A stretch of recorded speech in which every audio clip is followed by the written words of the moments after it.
Venri Chapter 34. Shepard. She woke in his arms, and he was watching her with solemn attention. She watched back. He had new scars on his face. Both sides. New nicks in his plates and new depth in his eyes. She still wasn't used to how he looked. She smiled. He was quiet, and she adjusted slowly, morning checklist coming to mind. Nowhere to be, nobody to kill, nothing to endure. Thank you, spirits. The combined blessing of being out of the hospital, being in her husband's arms with reverie lapping gently at her mind, and sleeping without nightmares, brought a swell of gratitude independent of all the tragedy. It rose like a balloon through her, untouched by the darkness, aspirational. She didn't need to be worried if he hadn't slept, because there was nothing to be done today, and he could sleep when he chose. He only needed half the sleep she needed normally. He needed even less in proportion to her right now, since she was still beaten all to hell and needed rest to heal. He might have slept during the night. He never gave signs of being tired, and she'd really only seen it unmistakably on Omega, and after Morden had died. Even those times he'd fought off mercenaries and his mate, successfully. By the time she could hear physical exhaustion in his voice, he was long gone. She knew he had never shown exhaustion or debility in front of her, anyway. He'd been too concerned about being classified unfit for duty and forcing her to choose someone else to go on a mission. She was always ragged before he was under the same strain. Maybe he'd feel safer, able to express having limitations now. Maybe this was who he was, and she was married to a superhero. Of course, she was married to a superhero. She'd have to learn his more subtle signals. Or maybe they would never be in a situation where he would be exhausted again. She hoped for that. She knew Garrus was just as fucked up internally as she was. She and fate had worked that man over for years. Now it was time to make it up to him. He'd watched over her. The grace of that protection made her hope that she truly would heal with his help. She needed him for that, and for so many other things that had become defined as living and not just surviving. She moved her forehead to his crest and reached out one hand to twine with his. Her other hand moved to the back of his head and rested on the kinrail and his warm hide. She closed her eyes, humming softly, and then she sang to him. No words, no recognizable tune, just whatever notes wanted to come out to play. For no reason other than that she knew he liked the sound of her voice.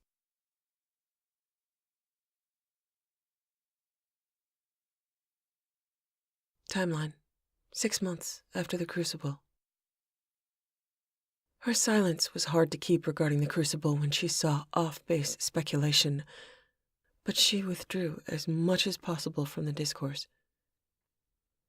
She only stated that she hoped that other species had overcome their challenges as well as those on Earth had overcome them, working together. He was here, and they were together, and it would take a while for the poison to leach from their systems. There would be new poison, she knew. They knew nothing of the other systems or who was still out there. Until or unless the Sol relay was active and linked to other repaired relays, they wouldn't hear from them. Primarch Victus was miraculously still alive. Many under his command had died, but there were now thousands of Turians in London, expats and recently stranded transplants. Victus had asked for Garrus's invaluable help, doing the job he'd been doing since her incarceration. Coordination between Turian and human needs. Garrus was asked to help develop and maintain resources and productive purpose for the Turians on Earth, to find other Turians stranded on Earth without assistance, and help use his contacts within the Alliance to make sure Turian voices were heard and their needs addressed. Garrus was a hero 3 times over, and was known for getting his way. Many of the stranded Turians had come in contact with him during his own time in the military, or on Palaven, or his time at the docks at the Citadel. He'd done a lot of favors for Turian soldiers. The Turians here were alive because he'd advised a full retreat, saving the ships and resources for the final push. Any Turian anywhere was alive, because he'd opposed the Reapers early and loudly, risking his own life and that of his bondmate consistently for years. Turians knew he'd left a promising career and all associated status, bonded to a woman he'd loved, and had forsaken bonding rights. And that woman had, with his help and support, saved them. She'd made clear she certainly couldn't have done it without him. He'd believed in and was wise enough to see the path he needed to be on.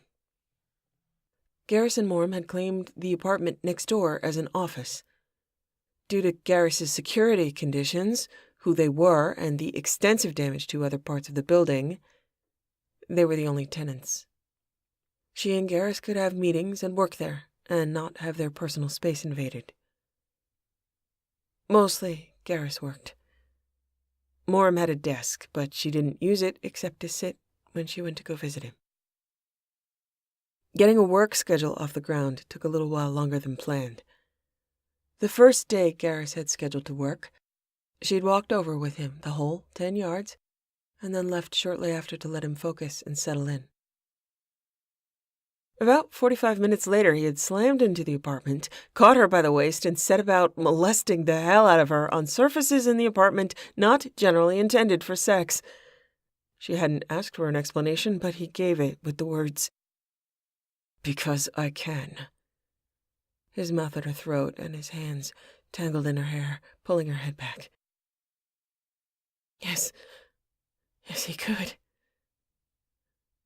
There wasn't much talking after that.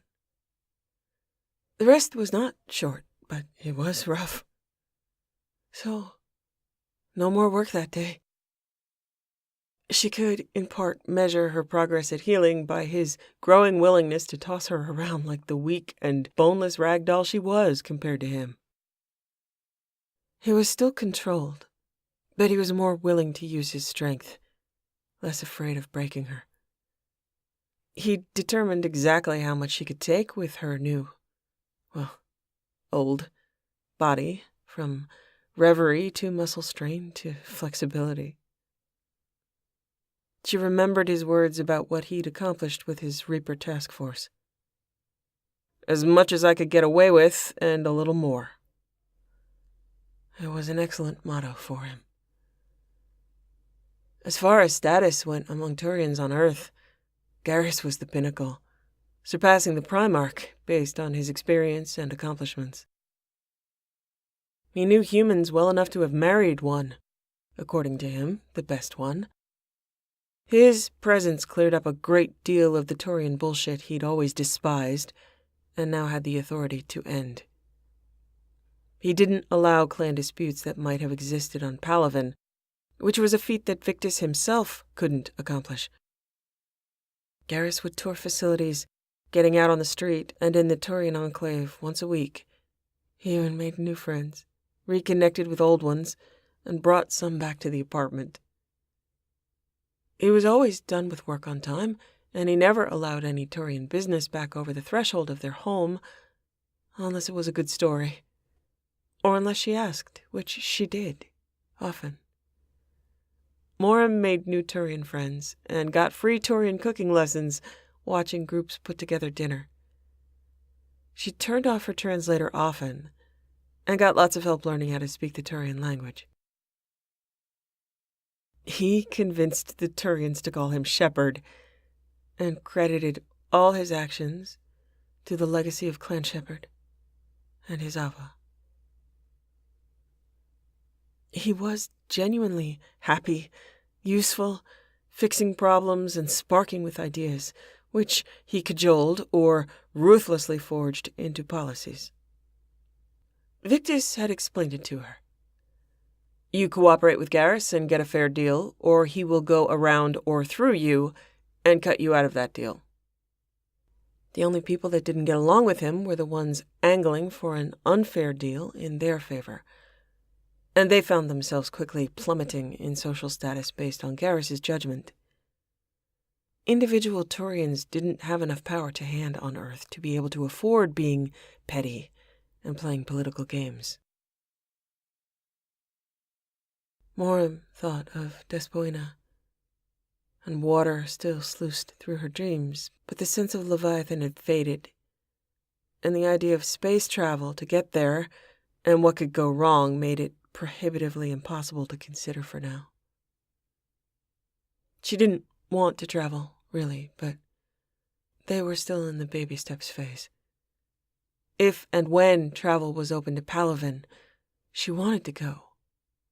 By that time, she should be ready. Fortunately, none of her aversions to technology or travel were truly pathologic. She wasn't agoraphobic or prone to drama. She just wasn't much for being far from her newly adopted home, or having distance between herself and her bondmate. Her instincts were not built for strolling casually down the burned-out street, holding her lover's hand, when she was used to a rifle. She could not, would not, did not see the point to relaxing in public. She was always too busy looking for sniper nests to notice cherry trees or whatever they had in London. Whatever they had in London, it was impossible to miss the sight of Reaper Mountains. Staying inside was fine with her. She didn't feel safe without armor, and she didn't want to wear armor anymore, so inside it was. She still went with him, often to Turian homes or meetings or wherever it was he wanted to go. The sense of being vulnerable didn't fade, but she became more accustomed to that level of vulnerability. Being with him made that possible. She went out on her own rarely, but enough that it wasn't something to comment upon. She visited the Normandy, or anybody that had been on the Normandy, and they visited her. She left many choices about their life together up to Garrus. She was honest and careful about stating her preferences. She wasn't necessarily in the habit of even being honest with herself, so it was hard. Her own justifications got in the way. She was used to sharp, fast, snap decisions, and honesty took longer. She learned she had time to answer questions with, I don't know, and then time to think about it. Sometimes she surprised herself. She was slowly beginning to discern what it is she really liked and what it is she really needed. She really liked ice cream. She really needed Garrus.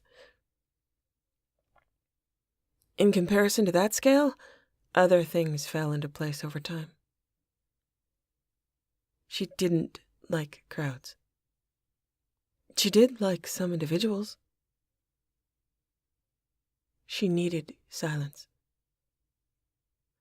She needed his voice. Her world had been small in the last several years, confined to the Normandy and to the Citadel apartment, then to the Citadel shuttle. Her sense of worry and panic still had not settled down, and without an infinite cost hanging on the other side of her choices, forcing her to choose quickly, the worry and panic took up a bit more space in her head. Not always having to go to new places and meet new people was a luxury she was claiming for herself, and Garrus obliged. He had his own sense of not wanting her far. They'd taken to knocking on the shared wall between the apartment and the office to assure each other that all was well. She thought of him standing with a smile while chewing someone out, mid-diatribe, knocking on the wall casually, and sitting back down. There was good soundproofing otherwise, so she had no idea if he did lots of yelling or just his usual quiet and effective threatening. She knew internalized panic might get worse before it got better. She understood that. He understood that. Their confidence in each other's continued existence was growing, but still unpredictably shaky. Karen had removed her Omni-tool and put in a new one that had been worked over first by Traynor and Garrus. Garrus had wiped the old one of functionality, and they'd taken it out into a parking lot. She'd thrown it in the air, and Garrus had shot it out of the sky. Obliterated and good riddance. She began using her new Omni-tool. Garrus had been right, and her self-flagellating was not the wisest of choices. For a while, she'd only had one active program on it. Garrus's biometric tracker. Otherwise, she had ignored it. When she did open it, she received messages from Garrus that he'd sent from the Normandy on his way back to Earth. They spoke of his hope and his love and his expectation of finding her. She answered them all now. I am alive. You'd better be alive, too. Aye, aye, sir. Everyone is alive. Edie is dormant. Where are you? I'm reading lovely messages. We'll get Edie back and tell her lots of bad jokes. We'll probably have to listen to a few. Hopefully. Maybe get her better humor heuristics this time. The Normandy is space-worthy again. We're coming to find you. Hint. Next door. I miss you, Venri. Seeing you in my dreams is not enough. I missed you with every breath, and now I don't have to. We are approaching the Sol system. I will see you soon. I will see you at lunch. She'd also gotten a brief message that made her even happier she'd activated it. Hey, you were right. There was a lot of good tech. See you around, Ms. Gunn. Kasumi was okay. She'd show up at her own pace. She'd heard from people mostly when she'd been in the hospital, had gotten visits or messages from quite a few even before Garrus had made it back to Earth. Rex, Samara, Zaid, Grunt, Jacob, and Miranda were all accounted for. But no Jack. It being Jack, and Jack not being big on correspondence or keeping up with news, she hadn't been worried at the time. Now she was worried. She began to seek out the technology to track her down.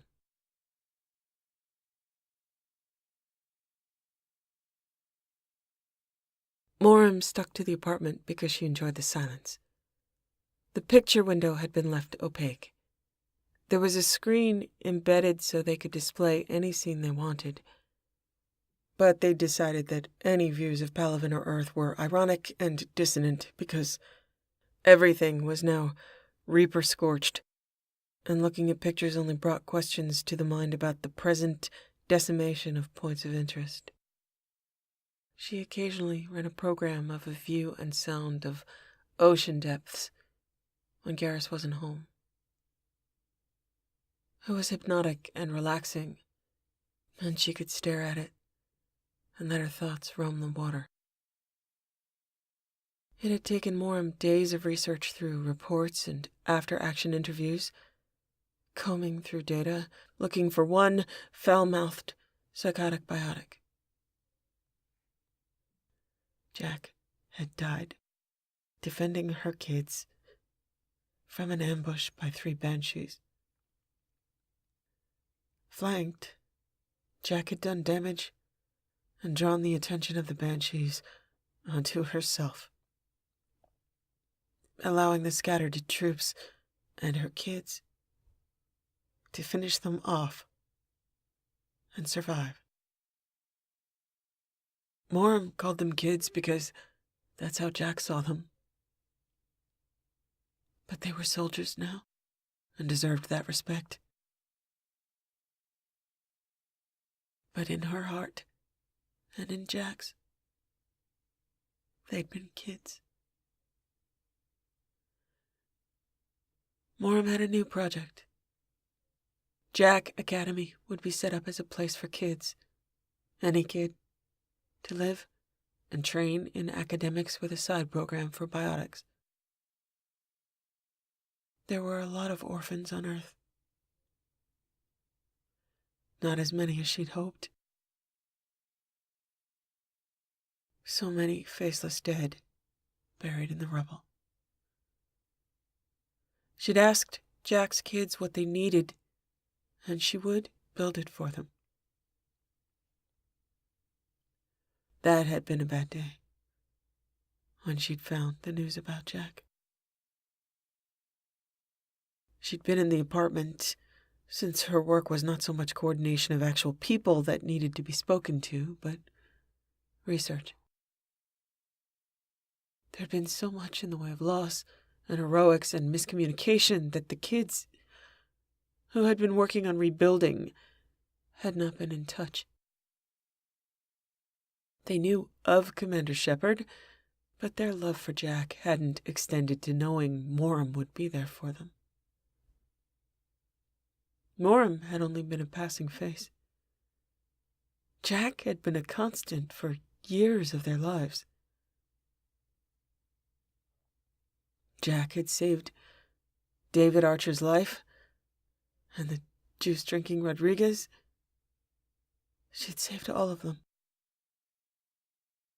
Jack knew their names, and Moram would learn them. Moram had known after she found out that she could call Garrus. He was right in the other room. She walked over and knocked on the wall, waited until he knocked back, and then she leaned her head against the wall and cried. She thought of Jack saying, "If I die, Shepard, I'm haunting you. Please."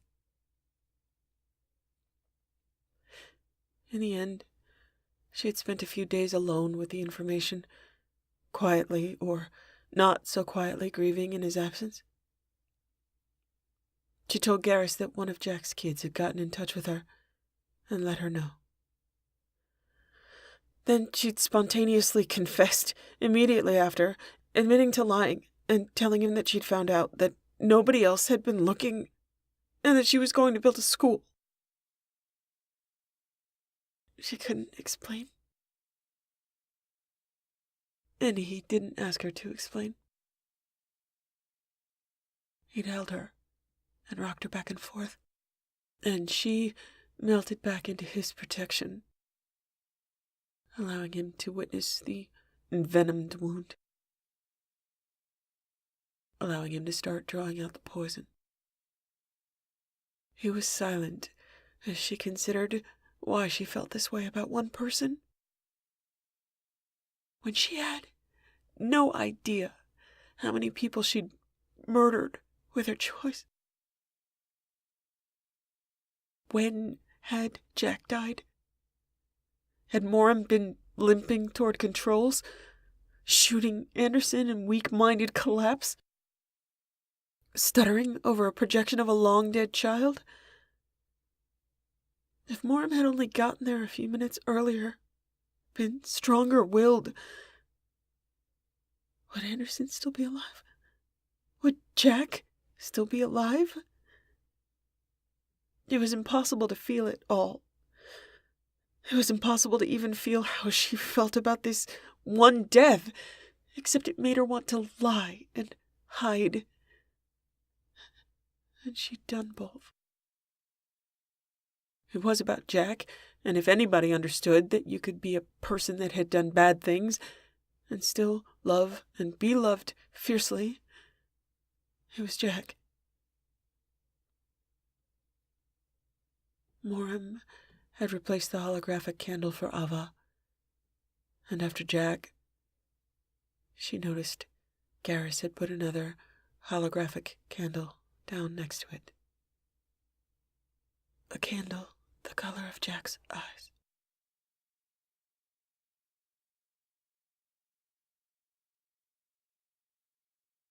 Liara and Javik were inseparable, and they were collaborating on Prothean history and writing down what he remembered and what she wanted to know based on her research. She was done as a shadow broker and wished to be a historian. There was a lot of history to collect. Moram had resigned her commission, but not before having a conversation with Vega, where she told him that if he wanted it, she'd put in her recommendation that he take over the Normandy.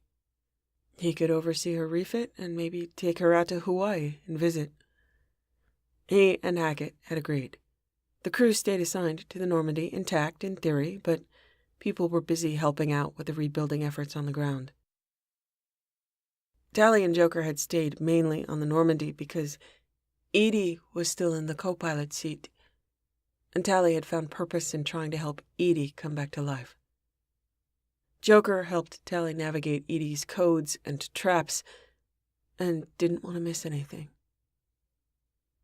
Not much call for piloting anything else. Cortez had that covered. Joker was spending his time caring for his loved one, and she supported him. More importantly, so did James. And nobody did anything with the cockpit or Edie without Jeff's approval and supervision.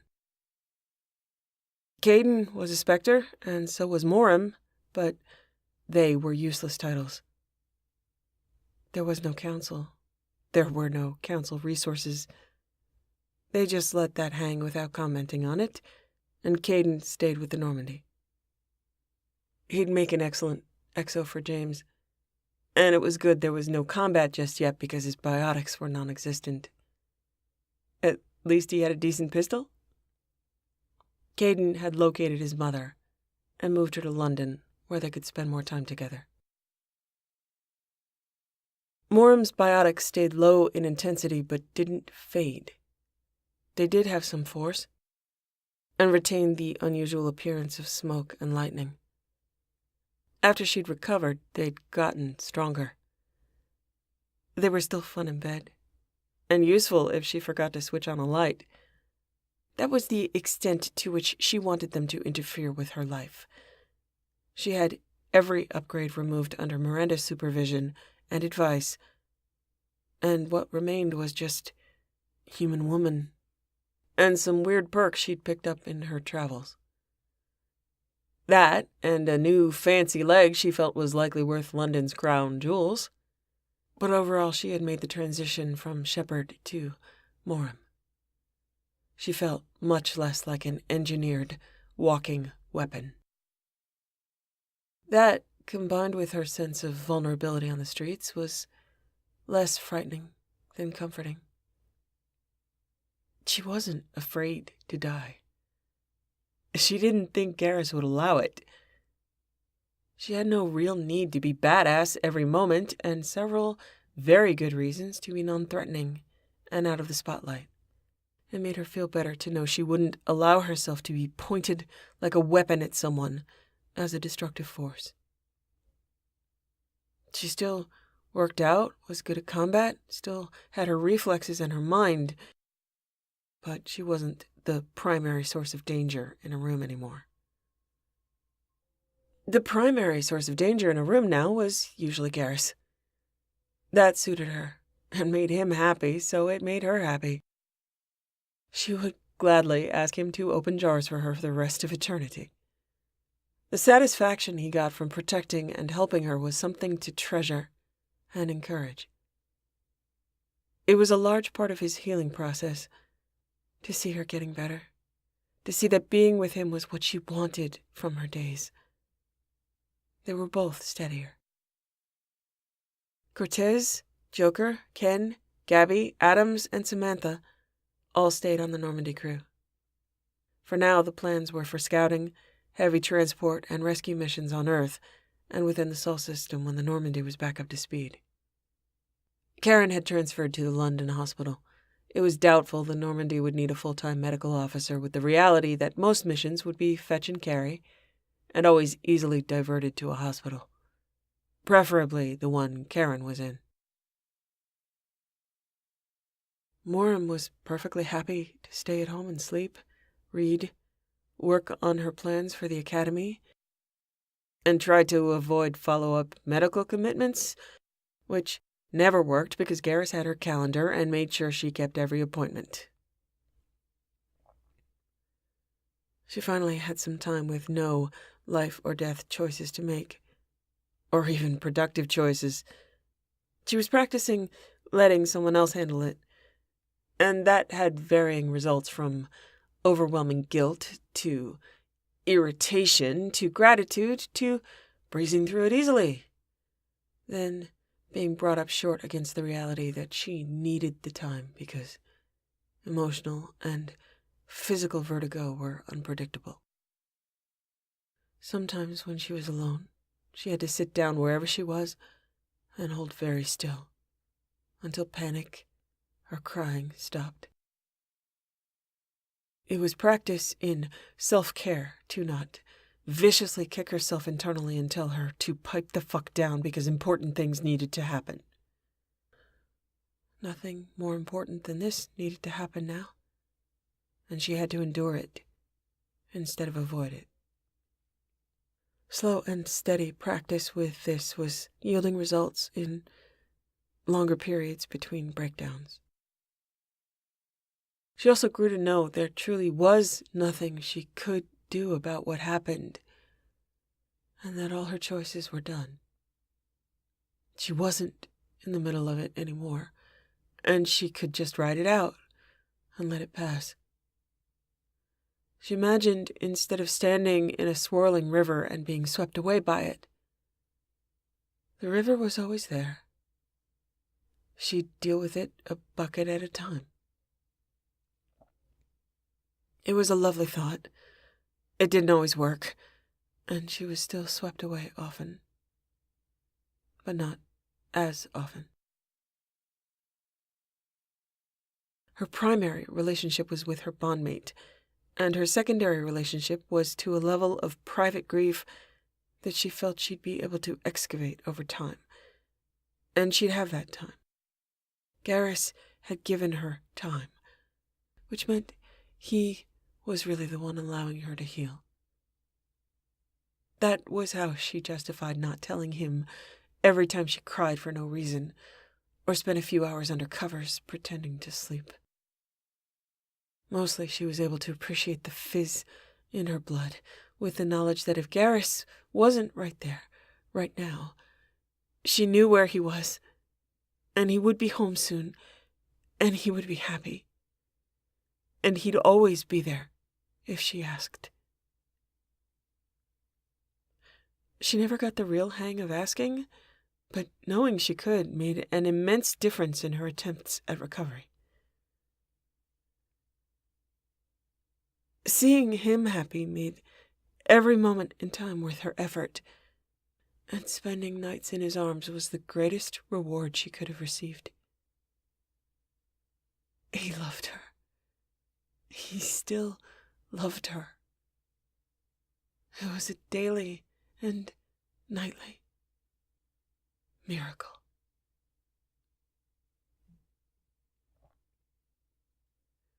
Timeline: 9 months after the Crucible. She was no longer concerned that she would bore him. Without her input, he had plenty to keep him busy. He reveled in the work, and there was always the possibility of a long lunch together.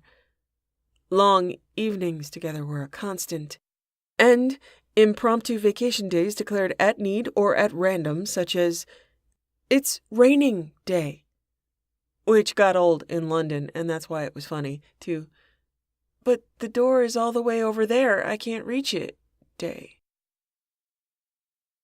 There were no deep talon marks on her, and fewer bites. Talons and teeth provided only pinpoint invasions, not deep. He drew blood, but much less, and nothing requiring slathering of Metagel as might have been the case previously. She didn't heal as fast. She was on Earth and at risk of opportunistic infection, since her skin no longer healed at an accelerated rate in clean, recycled ship air. She was pretty sure he'd discussed it with Karen. He'd done his research in care and feeding of his human. He was forceful, but it no longer bore a challenging edge. What was there to challenge? He won. As much as he self-deprecatingly said he wasn't a good Taurian, she thought of him as the best possible Taurian. She'd meant it when she'd recommended he be Primarch. Palaven could not do better. Maybe he still could be when she got her shit together. Hopefully that would happen soon. She'd get patched up from her internal hemorrhaging, the relay to Palaven would open up, and he would be embraced by his home planet, instead of just a human city. He finally knew what to expect from her, and wasn't driven crazy by having to create 14 contingency plans to deal with her possible outcomes. If she said she would be there, she would be there. If she said she would follow him, she would follow him. If she said he was in charge, he was in charge. He was calm. He had a true, deeply felt, easygoing sense of himself. If she'd shed her badassery, he'd amplified his attention no longer on one big gun and trying to keep his bondmate alive.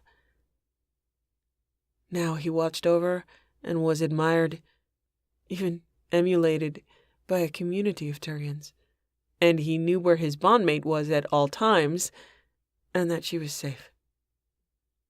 Rifle practice continued. She watched him run through timed simulation for a while before saying, "Hey, I should ask, do you miss my strength?" She was ambivalent about it, one of those things she was taking time to think about, among many. She had no context for needing strength except that he might think it was fun to spar or arm wrestle. That was the only pull in that direction, and she wanted to know how hard she should feel it based on him feeling deprived. His smile was playful and slightly smug as he put the rifle down. It made her think she wasn't the only one who thought of the answers to questions before they came up. He'd thought she would ask him sooner or later. He stepped close, doing that looming thing he did, a lazy, appreciative look in his eyes. His voice was warm and intimate, pitched for the distance and how close he was to her. For that answer, you have to ask the right question. He lifted his hand to run it through her hair, and then returned his eyes to hers. The right question is, Why and when did I bond with you? Her lips twitched. I was physically there for that, but I wasn't mentally there for that. You'll have to refresh my lack of memory. He tilted his head in consideration. That's true. So I definitely know some things you don't. Okay. Let me set the scene. Rules are, though, that you have to be naked to hear the story. What? Price of admission. You want to hear the story or not? She shrugged, crossed her arms, and gripped fabric. When she got it over her head and halfway down her arms, he said, That's a good start. He held the shirt's bunching fabric and twisted it down and around, pulled her back against his chest with her hands trapped, her shoulders pulled back and her lower arms bound. 3 quick slices and her bra was gone, breasts freed to the sound of a soft, satisfied growl. A few distinct tugs at her pants, and she was lifted out of them by an arm around her waist, and then she was set back down on her hybrid, high-tech feet. He pulled down a little more on the shirt, around her hands, and her shoulders flexed, and her breasts were pushed out further. He licked up the line of her spine on the back of her neck, pushing her head forward with his crest. Much better. Perfect storytelling position. Look, do you want to hear this or not? I've got a rifle otherwise. She pressed her lips together. No, I'm good. Go on. He said, as if he were telling a conquest story to a bunch of adolescents, the same voice he'd used for his boasting contest with Vega. So, there's this girl. I meet her. She's great, but she's human, you know? What do I know about humans? Shanxi this, war that. Humans are unpredictable and crazy. That's what I know. Anyway, bad news? She's definitely crazy. A lot crazy. Can't drive. It's terrible, but I adapt. I fix the car. A lot. I ask her to kill someone. Someone who really deserved it. She's okay about it, kind of yells at me, but she's human. What are you going to do? He's dead, so yay. I pretend I've learned something. He waited for the interruption to stop, leaning his mouthplates against her shoulder. He started to laugh softly along with her when she couldn't quite settle down, and she went off on new peels with him dramatically pretending to draw in deep breaths to start again and being exasperated at being interrupted. When she finally got herself under control, he said, But I like her. I like her a lot. As a colleague, as a commander. I tell her I've never met anybody like her, and it is true. All my life, I've been surrounded by strong people. I admire strength, but strength became a common expectation. She's different. What that difference is, I don't know yet. She's human. So I just fix the car and shoot things. She kicks ass, but everybody kicks ass. There's another female human, Ashley, stronger than she is. Ashley can wear the big girl armor. Heavy armor. Ashley can carry the big guns. Ashley says provocative things about kissing Turians. If I were into just strength, she'd have been my best bet. But this other woman, I don't understand her, but I trust her, and I would follow her anywhere. She takes me with her whenever she can. We become a team. She makes me feel valued, and above all, needed. I am definitely needed because she almost dies. A lot. So together, we kill this guy. You might have heard of him. Saren. Pain in the ass. There's a party. I go. When I get there, I see a woman from the back. I think it's just any human, but she's my human. I've gotten used to the whole human thing. I am clearly a deeply shallow person because I see my human in a very expensive holographic dress, and I want to. The hand holding her shirt tightened and twisted and pulled her back against him. He stood up taller, and her shoulders were pulled down his chest, her back arched. His other hand moved up to illustrate what he had wanted to do, traveling slowly along the curve of her hip and her waist. His hand moved to grip her waist, and he flexed his fingers, exploring the texture and give of her skin. His head moved, and his mandible brushed against her neck in exploratory flutters and pressed against her skin, moving rhythmically at the rate of her heartbeat. His tongue drew a long line along the curve of her throat, then along her shoulder, then back. Then he opened his mouth and set his teeth gently against the joining of her shoulder and neck, while his hand moved up to cup her breast, exploring her skin and curves and the weight with his fingertips. He breathed in deeply and growled. She thought, I love the way you tell stories. But she didn't say it, the clamor of sensation tying her tongue, except for the release of a soft moan. His hand stilled but remained on her breast, and she whimpered. Then he continued with his story. It was the dress. Obviously, it was the dress, right? Or I'm just a pervert. Could be both. Can't decide, and it doesn't matter because she is so stupid she doesn't notice when I tell her. She's lovely. But now, I am thinking about her in different ways. Turian kissing ways. Now, I don't even know what a kiss is at this point, but I want one. She kisses my crest and leaves a mark of lipstick I don't want to remove.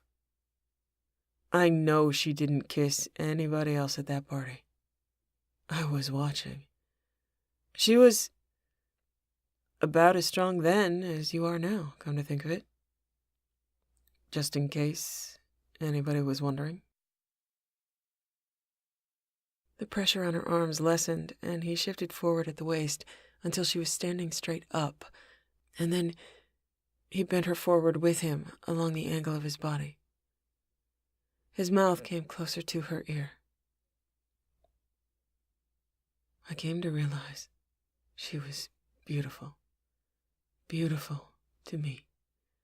She was still a terrible driver, and a terrible, awful dancer. I mean, really bad. But she danced when I asked her to dance. She didn't want to dance. She could have ignored me. She could have insulted me to protect herself and her own ego. But she didn't. She was all in because I asked it of her. That was... I don't think I have the words for how that was. Transformative. She took an order from me. When I say she was good for my ego, that is a tragic understatement. And then she got shot. His hand holding her arms back dropped away, and so did the fabric. He took one of her hands in his and brought it around to her shoulder. Here. He placed her hand over the spot, and then settled his hand over hers, twining their fingers. He moved their other clasped hands in the same way over the spot on her stomach where she'd been shot. And here. He stood for a moment, his body tensing, his fingers twined with hers, flexing. He bent her forward more, with him arched over her, all-encompassing, blocking the light. I was alone with her and her injuries.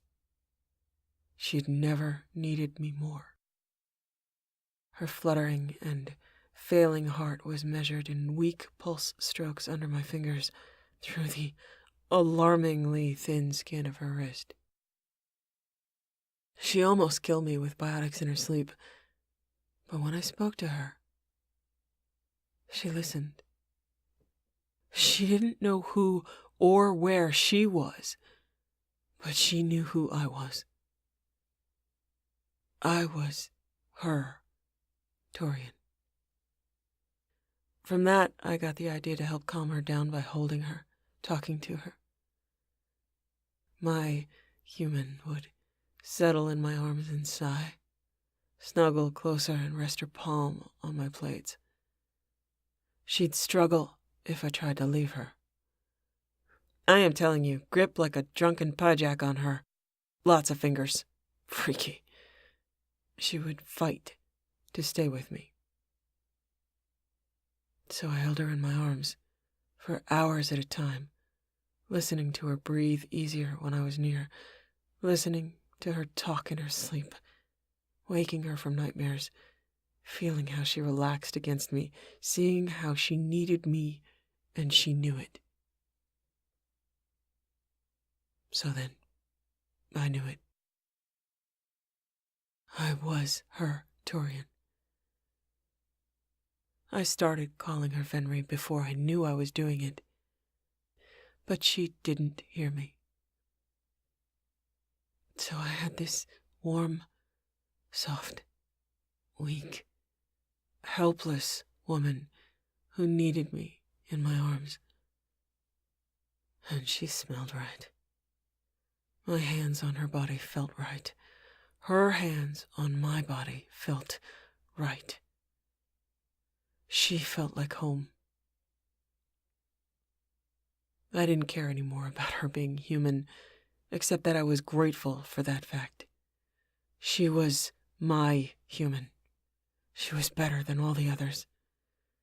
That thing that made her different from other strong people was her hope. Every action she took was guided toward some greater hope. Hope I couldn't see, but she did. He kissed at the back of her neck, nuzzled at her throat with the side of his face. And again, at the crucible, you chose to be weaker, for the same reason you had chosen to be stronger. Hope. I see a woman struggling against her own nature and instincts, trying to do the right thing, to keep her word, to keep the peace. Against everything her ego would want to scream at her to do differently. You could have all the power and problems you could handle, be knee-deep in blood and intrigue. You could be all-important. But you've chosen the path you're on to serve the greatest hope you could honor. I see strength in that.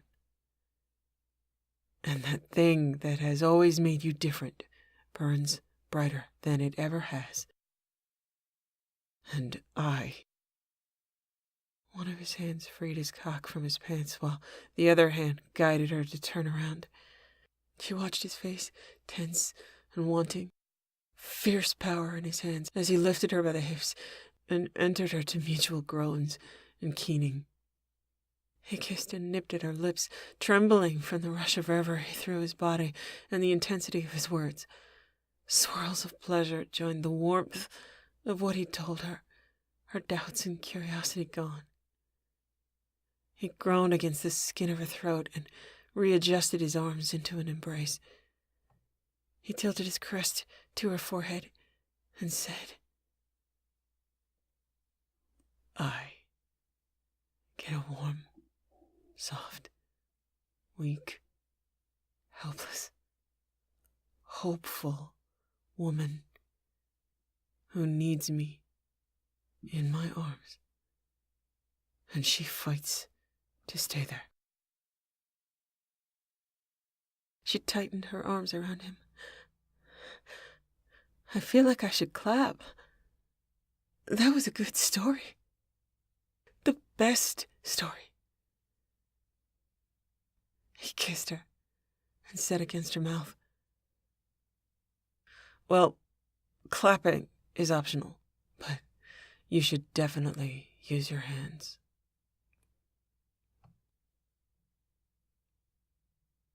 Garrus. She had good days and bad days. She was on a jagged, whiplash pattern of erratic travel through her cumulative experiences and consequences, determined to ride it out. Some hurdles she could clear without effort, and some left her inconsolable. Some of the obstacles were mountains with tops in the clouds and their roots in the sea. He knew she stared at them, tried to figure out how to navigate, climbed freehand up blind cliffs, metaphorically drowning. She always got back up, and that's what he measured and valued. He measured the time it took for her to rebound, and it was improving with some outliers. He was accustomed to periods of separation from him when her heart raced, her stress climbed, and she didn't eat or drink. She could be crying or staring at something without seeing it, inner turmoil taking up all her attention.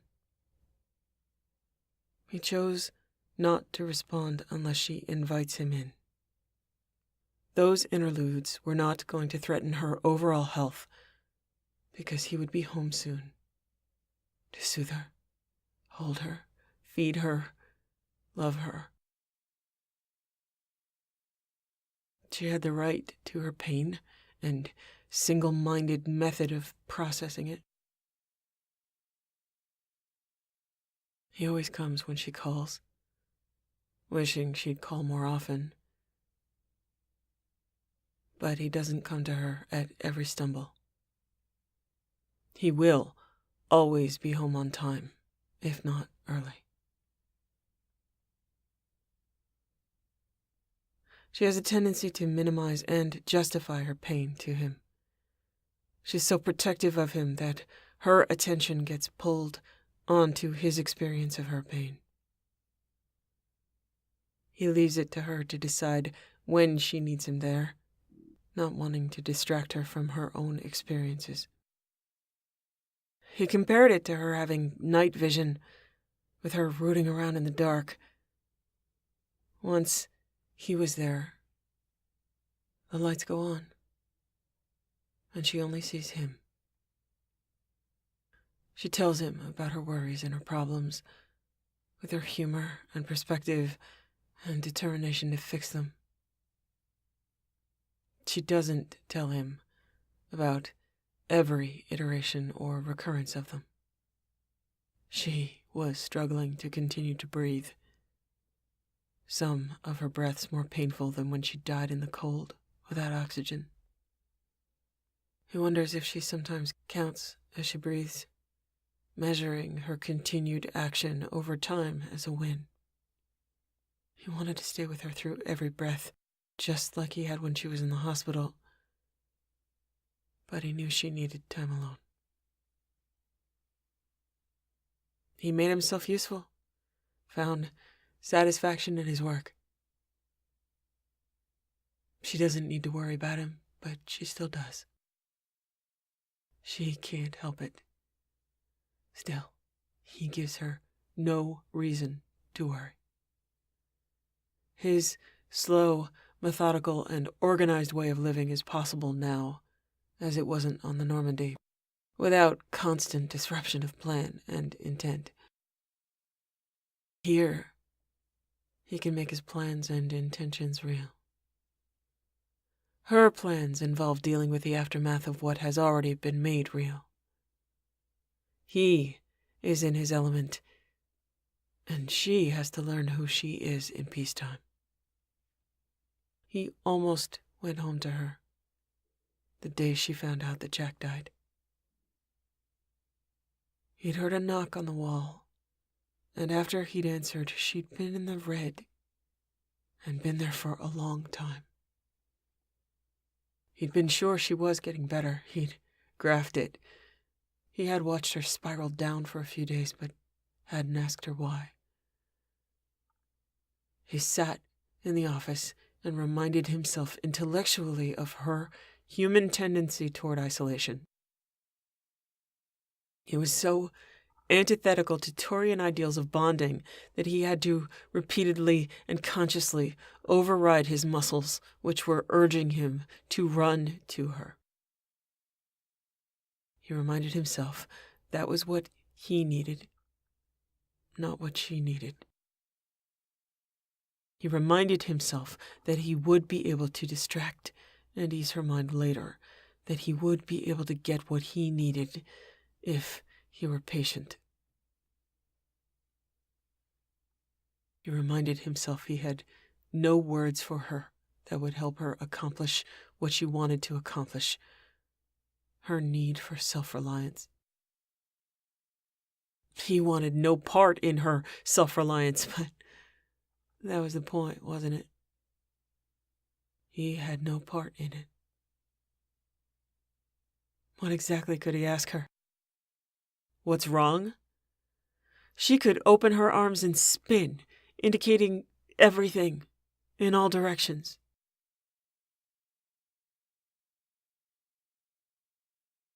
When she told him his heart had broken for Jack, for Moram scratching out strained privacy in her own soul's torture chambers, fully stocked with new fears and costs daily.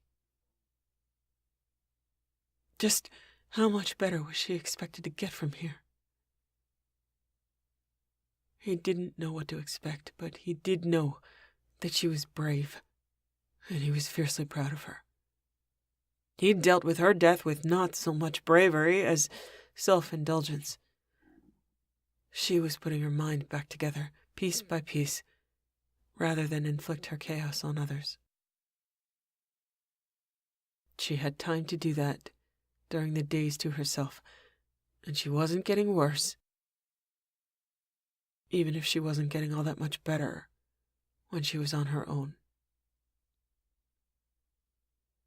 She could do what she needed to do during the day. He had her at night. Every night. All night. His.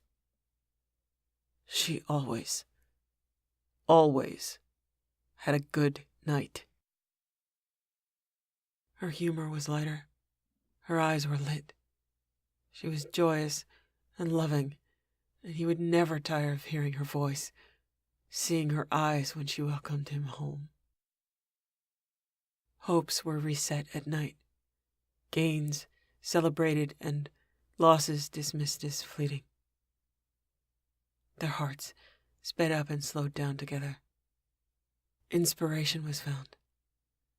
He could find some kinship with her need for privacy because he spent so much time with her while she was sleeping. He loved her quick wit and sharp eyes and the way she loved him, but he also craved those moments when she was silent and trusting in his arms, seeking him unconsciously. He'd speak to her, whispers he knew she couldn't hear, but she could feel. The simple, basic act of watching over her, feeling the rise and fall of her breath during reverie, was satisfying to his soul. He looked forward daily to those hours spent whispering her name, or that he loved her with each breath. He opened his heart and poured out words that stopped in his throat during the day, avoiding that much repetition as needy or trite. At night, it was a rich lullaby that flowed like waves to the shore, rhythmic, never-ending, each the same as the last. Her nightmares were gone with him there.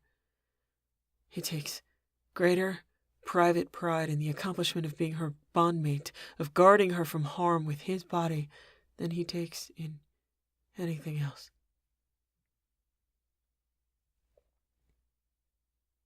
He has a lot to show for his work, and she doesn't. He knows that's how she sees it. She doesn't see that his work was only possible because of her work.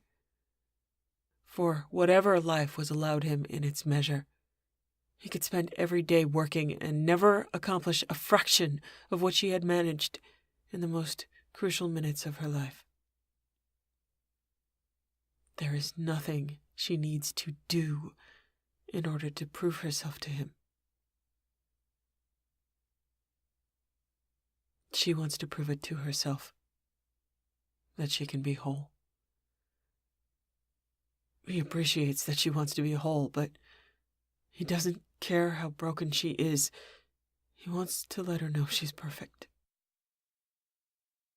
Despite all the corrosion working its way through her system, she is without reservation happy for his accomplishments. Her impatience and temper is only self-directed. She has nothing but love and pride for him. She is the best possible herald of human-Taurian relations working out well, and every Taurian that he felt worthy of meeting her had left her presence a convert to her charm, humor, and humility. She and Victus were friends, and Victus was mildly starstruck by that fact. She was always charming and kind and genuine when there were strangers and friends and family. She knew how to be then. She knew how to be with him. It's when she's alone that she struggles. There was a trend of human-Taurian dating in London. He'd been asked for a lot of advice. He usually responded with something like, "Ask a lot of questions and don't let them die. Dying is bad, something our cultures share. Show them how to dance. Learn how to kiss." She had a good day when Tally invited them to the Normandy. Tally and Joker were babbling, excited about the progress they had made with Edie in simulations, and they were going to download her to her platform. They considered it a birth. They wanted Garrus and Morim to be there. Tally had been working non-stop with Edie and coordinating with bringing the Normandy back up to working order. Tally had been over to visit often, but Garrus also saw a drawback to being happily and healthily bonded, while Tally had no idea what was happening to her people, or to Cal, or to the migrant fleet that hadn't fully made the transition to Rannoch. Tally would never be gauche enough to be jealous, but the comparison weighed heavily on her shoulders and in her voice. She wanted to know what had happened when the Geth, who had taken over so many functions to help, had failed.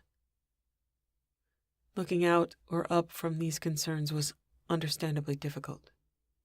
She channeled all her energy into the recovery, as though she were keeping time against those working on the other side of the galaxy, hoping that when she was done, they would be done. After months of labor, Edie was ready to be born again. They'd recovered a backup of Edie from her time on Luna. Not the most stable start point, but she'd be shackled and confined to her platform for anticipated growing pains. She'd have access to mirror images of data she'd stored, and hopefully could help in the process of putting herself back together. Tally and Jeff were vibrating with excitement. The process involved, anticlimactically, pushing a button. Edie sat quietly. No facial expression, just sound piped through her mouth. "Edie, do you know where you are?" "I am on the CIC of the Normandy SR2. Would you care to hear the function of this location on the ship?" Joker was clear-headed enough to not expect anything from her other than diagnostics, but the sadness on his face was poignant as he said, "Maybe later. Function right now is helping you get back to your memories." "There is an executable regarding memory. I will activate." "She can read. That's good for a newborn." They sat in silence for a while, Joker saying after a few moments, with an easy shrug, "It's a process, but we've got you talking, Edie." "Indeed.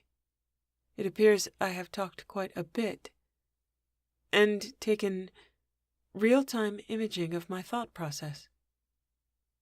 "That started as a joke, but in fact the idea came in very handy."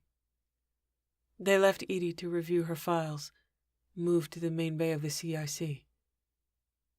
According to them, everything was kicking ass and getting fixed on schedule. When they were about to leave, Moram went back to put her hand on Edie's shoulder. "We'll see you soon, Edie. Hoping you can come over for a visit.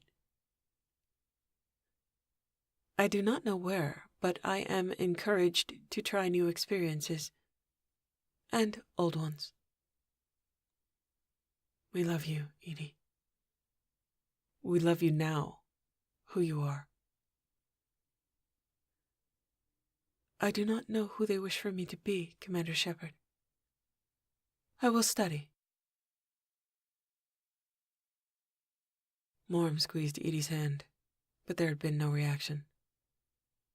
"That isn't just an issue among synthetics, Edie. Please call me Moram." "I see. I shall, Commander Moram." "Just Moram." "Very well, Commander just Moram." Joker said, "I really can't tell if she's fucking with us, subtly, or not." "Here's to hoping." Joker nodded. "Here's to more hoping." Moram put her hand on Edie's shoulder. "Edie, please address me as Moram. Some of your information is out of date. I'm no longer the commander of this vessel." Joker interjected, "You'll always be in charge of the Normandy." Garrus said, "Tell James that." "Not me, but she could convince him." "I understand that I attempted to kill you, Moram. There is a file named Lunacy with the information. I believe I intended for that to be funny, but—" Moram tried to reassure her. "You tried to kill me, but it didn't take. You went on to do great things. And you saved all of our lives, many times. I will remember."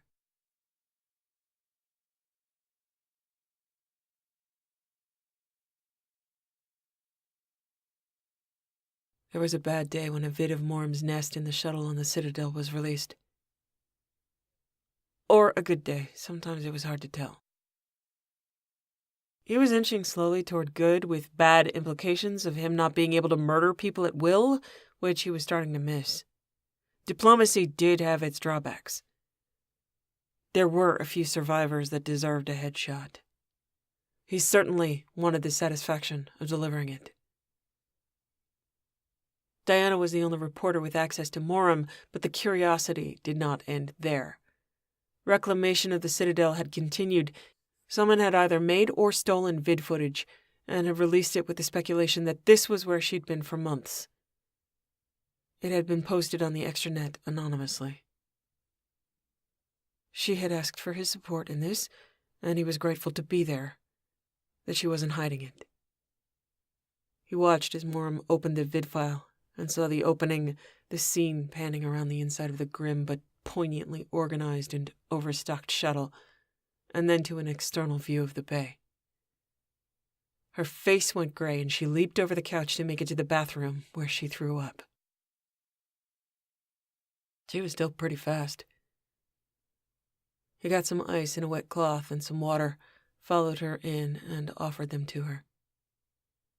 She thanked him, held the cloth to her head for a moment, took a sip of water. When the color returned to her face, She stood and brushed her teeth. She looked at his face reflected in the mirror and paused. He was leaning against the doorframe, tense and angry on her behalf, furious at the invasion of her privacy, anxious about it reaching her here, in a place he wanted to be safe. He knew, and she knew, that vid would come up over and over in future years, as parts of documentaries and speculation. She said something garbled around her toothbrush and then rolled her eyes, took the toothbrush out of her mouth and said, "I'm okay." He raised a brow plane. "Oh, obviously. I can see that." She finished brushing her teeth. "No, really, I'm okay. I remembered the smell, that's all. That was the throwing up part. The rest, I can find them and kill them, if that helps." You've got better things to do." "No, really. This would make me happy." "I've had worse press. I am surprised it hit me that hard, but I'm not there. I'm not stuck in that shuttle. I'm here. It wasn't released as an attack. It's just an ugly place, and attached in my head to ugly memories that all jumped out at once. We're going to see those images a lot. I need to get used to it." "You shouldn't have to get used to it." "Yeah, that's true, but I have to be realistic. Unless I'm going to withdraw entirely from the company of the organic, which I'm not. I made a command decision there. Totally on board with the organic thing. This is what organics do. This is part of the price of admission to the rest of my life with people. I could obsess about this. My mind has already decided that they'll get epithelials and clone me, but we've already dealt with that once. I could freak out with the panic parts of my mind are churning out right now, but I won't." He lifted her chin and looked in her eyes. He believed her, not just because she said so, but her readings were steady. "You used to let me kill more people." She kissed him. "We all have to make sacrifices, Garrus." "That's what I'm saying. I could go cause other people to make sacrifices." "You know I'm right. You just don't like it."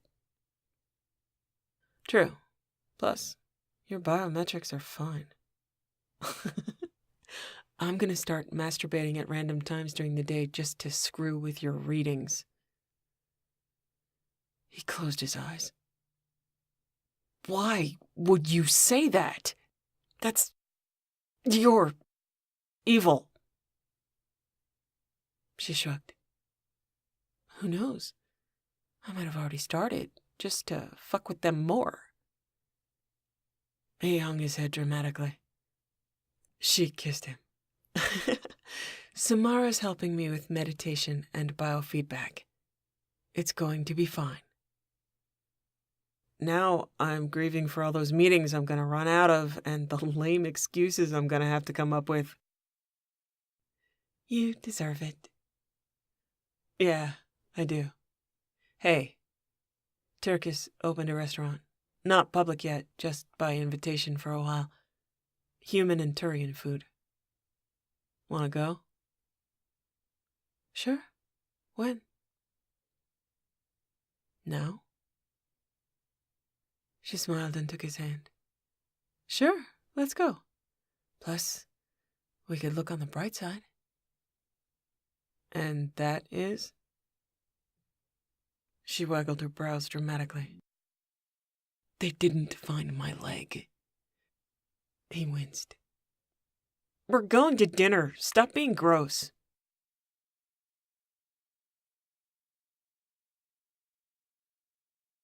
Meanwhile, on a datapad. "Dear Ms. Gunn, The extranet is a much smaller place than it used to be. Seems someone decided to take some video and post it. Funny story, that video, or any stills from that video, just don't exist anymore. Certain Omni tools that had been recording or uploading or downloading or whatever seem to have had hard restarts, and connected bank balances greatly reduced. Weird. New or repeat infractions may require more creativity, and I look forward to it. You guys might get blamed for this. I figure you could handle it. Just smile and be assured that nobody will find any evidence of your involvement. This message disappearing in 3, 2, 1. I love her so much. Wish I could send that woman some flowers. I guess she can buy as many as she wants now.